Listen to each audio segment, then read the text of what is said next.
This order would reimpose that 25% ad valorem tariff rate on imports of steel, and it's presented for your signature now. Okay.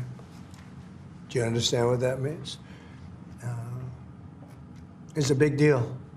It's a big deal. This is the beginning of making America rich again.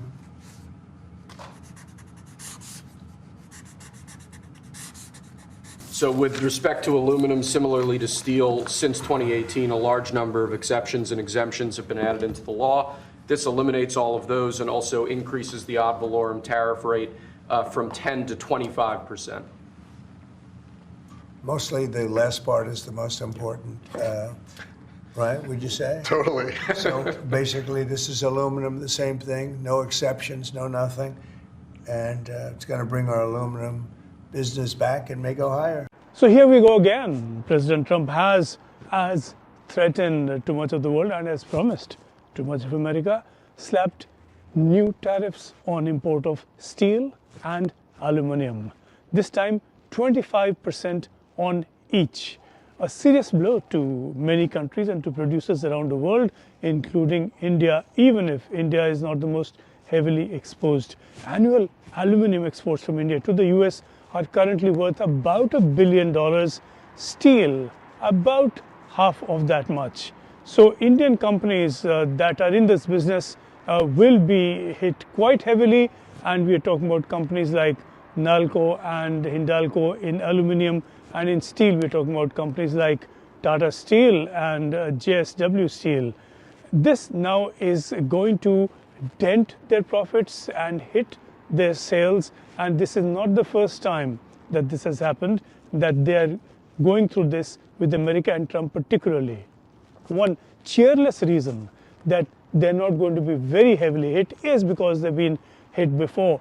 Trump had ordered 25% tariffs on steel and 10% on aluminium in 2017 through his first term as president. Steel and aluminium clearly seem to be his pet targets for tariffs. One quite cheerless reason that Indian companies will not be hit too hard this time is that they've been hit already, and by Trump. That was in his first term as president when he ordered 25% tariffs on steel and 10% on aluminium. Then in 2017, steel and aluminium clearly are his pet targets for tariffs. Now that damage was controlled and reversed to an extent through the direct intervention of Prime Minister Modi back in 2023. With the Biden administration, a number of concessions were secured and business restored to a fair extent.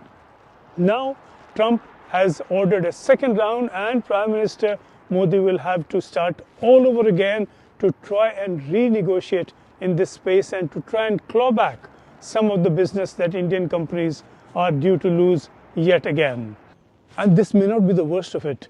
Trump has said that he is on the verge of announcing reciprocal tariffs, which is to say that he will impose tariffs on goods from countries to the extent that they impose tariffs on US goods.